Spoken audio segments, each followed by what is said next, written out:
नमस्कार। Retail where में आपका एक बार फिर से स्वागत है। आज हम एक नए केस स्टडी के बारे में बात करेंगे। यह है रिलेटेड टू डेयरी इंडस्ट्री। ये चीज़ें ये समझ लीजिए कि कई जगह पर भी अप्लाई हो सकती हैं। हम एक एक एग्जांपल लेते हैं, केस स्टडी लेते हैं, फिर आप उसको आपके बिजनेस में फिट होता है कि आप सोच के हमें बता सकते हैं।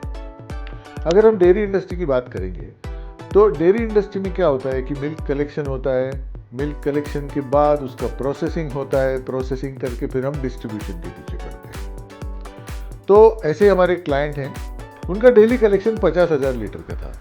50,000 लीटर दूध आके उसका प्रोसेसिंग होता है, कुछ पाउच पैकिंग होता है, कुछ लस्सी छाछ बनता है, कुछ घी बनता है, कुछ पनीर बनता है, वगैरह वगैरह, श्रीखंड भी बनता है।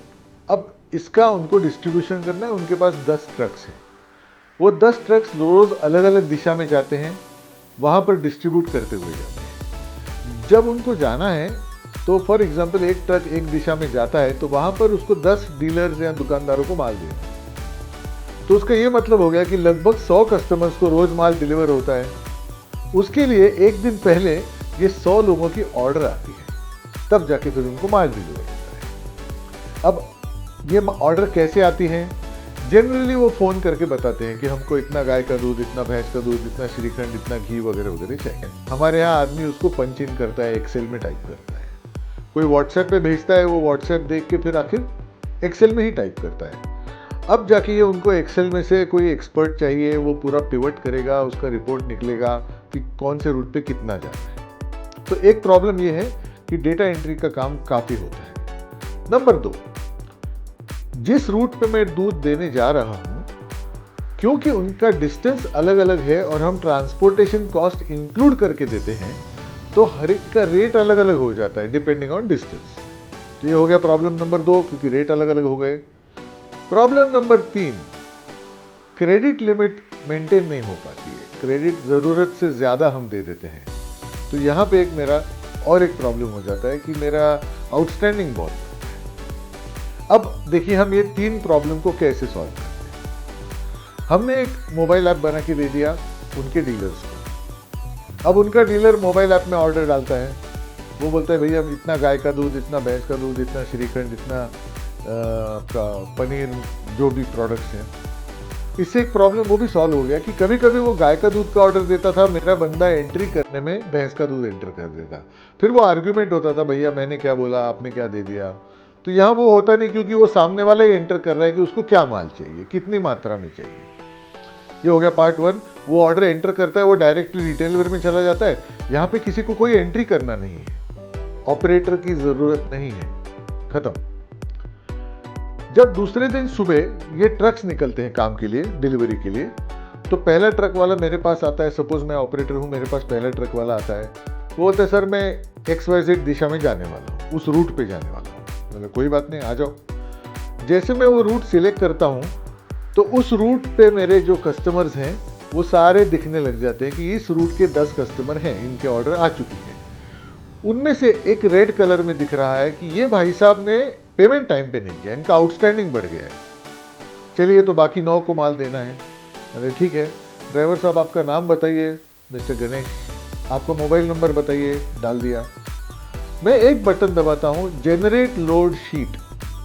अब क्या होता है, ये जो माल बन रहा है, दूध है, पाउच पैकेट्स है, लस्सी है, श्रीखंड है, घी है, ये सब अलग अलग डिपार्टमेंट से आता है, 4 डिपार्टमेंट से। तो यहाँ 4 लोड शीट बन जाते हैं कि ये XYZ रूट पे ये 9 कस्टमर्स को मिला के कितना दूध जाएगा, वो एक लोड शीट बन गई। लस्सी छाछ कितना जाएगा, दूसरी लोड शीट बन गई। डिपार्टमेंट वाइज लोड शीट बन जाती है। उसके ऊपर ट्रक नंबर प्रिंट हो गया। मैं उसको देता हूँ, गणेश भाई ये लोड पकड़ो, 4 लोड शीट, लेकिन 1 मिनट रुको। मैं और एक बटन दबाता हूँ, जनरेट इनवॉइसेस। अब ये 9 इनवॉइस अपने आप बन जाते हैं। जो जो रेट लागू था वो रेट से बन जाते हैं। वो इनवॉइसेस बनते ही उनके ई इनवॉइस बन जाते हैं, उनका ई वे बिल भी बन जाता है। ये सब ऑटोमेटिक एक बटन में हो गया। और एक चीज हो जाती है, वो 9 कस्टमर को उनका बिल व्हाट्सएप पे चला जाता है और उस बिल पे ड्राइवर का नाम और नंबर भी लिखा हुआ है। तो जस्ट इन केस किसी को जल्दी है, माल नहीं आया, कहाँ पहुंचा ट्रक पूछना है, तो वो डायरेक्ट ड्राइवर को पूछता है, मुझे मत फ़ोन करो प्लीज़, वो ड्राइवर से बात कर लो, आपको बताएगा कहाँ पहुंचा। अब ये हो गया आपका इन्वॉइसिंग हो गया, रेट मैनेज हो गया, क्रेडिट लिमिट भी मैनेज हो गया। अब वो जाता है हर एक डिपार्टमेंट में, वो आपको लोड शीट दिखाता है, लोड शीट के हिसाब से उसको माल मिलता है। वो बंदा सुपरवाइजर उस डिपार्टमेंट का वो देखता है लोड शीट, ट्रक नंबर देखता है, बोलता है बराबर यही ट्रक है, करेक्ट भैया, इसमें इतना माल लोड कर देते हैं। तो वो उस रूट के लिए जितना माल पर्याप्त है उतना लोड कर देता है और ये गणेश भाई साहब अपना डिलीवरी पे निकल जाते हैं। तो इस तरीके से हमने इनका काफ़ी हद तक प्रॉब्लम सॉल्व कर दिया है। आज की तारीख में 50,000 लीटर से एक साल बाद उनकी हैंडलिंग कैपेसिटी 1.5 लाख लीटर दूध की हो चुकी है विद इन 1 ईयर। हम क्रेडिट नहीं लेते, क्रेडिट तो उनका है, बिजनेस उन्होंने बढ़ाया है। हाँ, लेकिन हमने वो काम सुविधाजनक कर दिया है। ये 3 टाइम्स टर्नओवर होने के बावजूद बैक ऑफिस का स्टाफ कम हो गया है, गलतियां नहीं हो गई है, और उतने ही स्टाफ में जो 50,000 लीटर का काम करता था बैक ऑफिस, वो 1.5 लाख का करता है। और ये सारा डेटा, उनके सारे ट्रांजैक्शंस हम टैली में डाल के देते हैं, क्योंकि उनको उनके अकाउंटेंट का प्रेफर्ड टूल टैली है। बहुत अच्छी बात है, वी रिस्पेक्ट दैट।